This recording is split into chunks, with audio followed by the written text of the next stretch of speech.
Yo YouTube, it's your boy Ree. We back with another video, man. In this video we got how to survive a plane crash.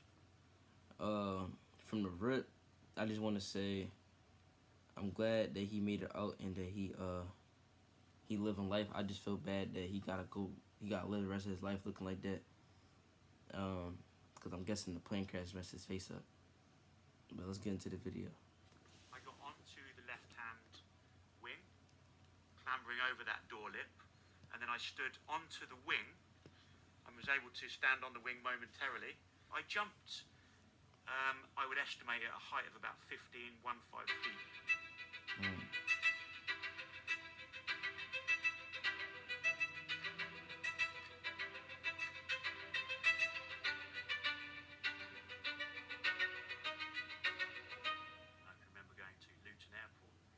Back in the day, and I was just a kid, and you could get quite close to the activity.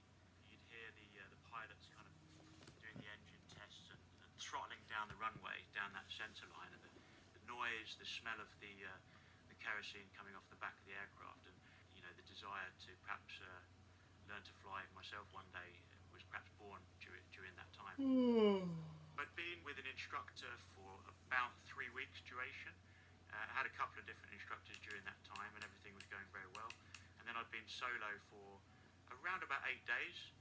It was one of those bluebird days. The sun was shining down on me. Birds in the trees kind of twittering, and I was just thinking about what was coming ahead. As far as I was concerned, it was just another day solo, and I was kind of hour building up my experience, and then I would have been coming back to the UK, sort of job done, sort of ticking the box, and that ambition complete, as it were. Nice and calm, nice and gentle, hand on the stick, and I go full throttle, and I'm starting to take off. I'm starting to head higher, and then once I get to 1,000 feet, I can pull back gently on the throttle and sort of level off. So the aircraft sort of goes from climbing to sort of leveling off, 1,000 feet, and then I can kind of gently kind of cruise round in the pattern and do what I need to do. I then did a look, and I did a look again, because I couldn't quite believe what I saw. I was struck by an immediate vision, if you will, of a thin streak of visible yellow-orange flame. And I had to look again because it was a shock initially, and I realised that it was fire, and it was a thin streak, and it was emanating from the front portion of the fuselage. And I looked down at my feet on the rudder pedals. I could see flame starting to lap and around the feet and the ankles inside the chamber of the small two-seater cockpit that I'm sat in. And I thought immediately, Christ, this is no drill. This is for real. This is an emergency. And I've got to get this aircraft down. I immediately felt the heart sort of boom, boom, boom within my chest. There I was at 1,000 feet, nowhere to go. Where am I going to go? You can't jump from that height. People have asked me, did you not have a parachute? Well, you don't wear a parachute in a light aircraft. I was under no illusion that if I didn't get out of that burning cockpit quickly, that the likelihood was I wasn't going to make it. I was going to be a goner, and that fire would have certainly overwhelmed me, and I wouldn't have lived to tell the tale.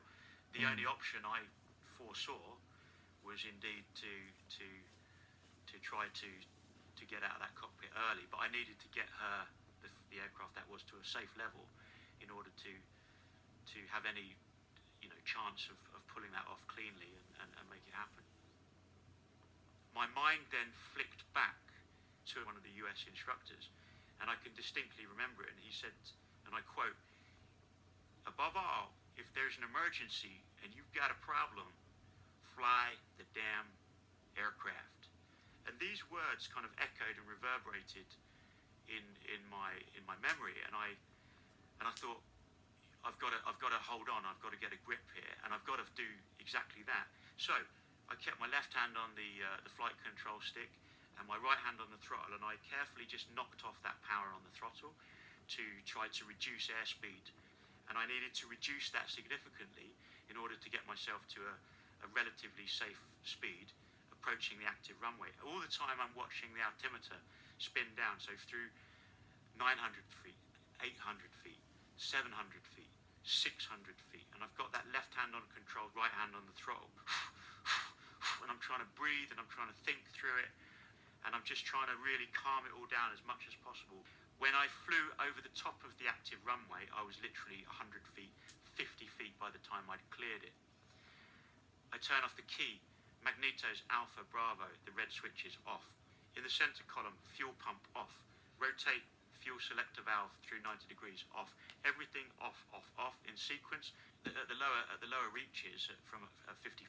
Yo, y'all let me know if y'all want me to finish this video, man. This video, I'm really not feeling like that. I thought he was really going to like be more in detail, like how he survived the plane crash. He talking a little bit too much to me, and that's getting me tired even more. So if y'all want me to finish this vid, yeah, let me know, because I will finish it. I will make a whole nother part 2, and just finish this vid. If y'all want it, just let me know. But I'll see y'all in the next video, man. Peace.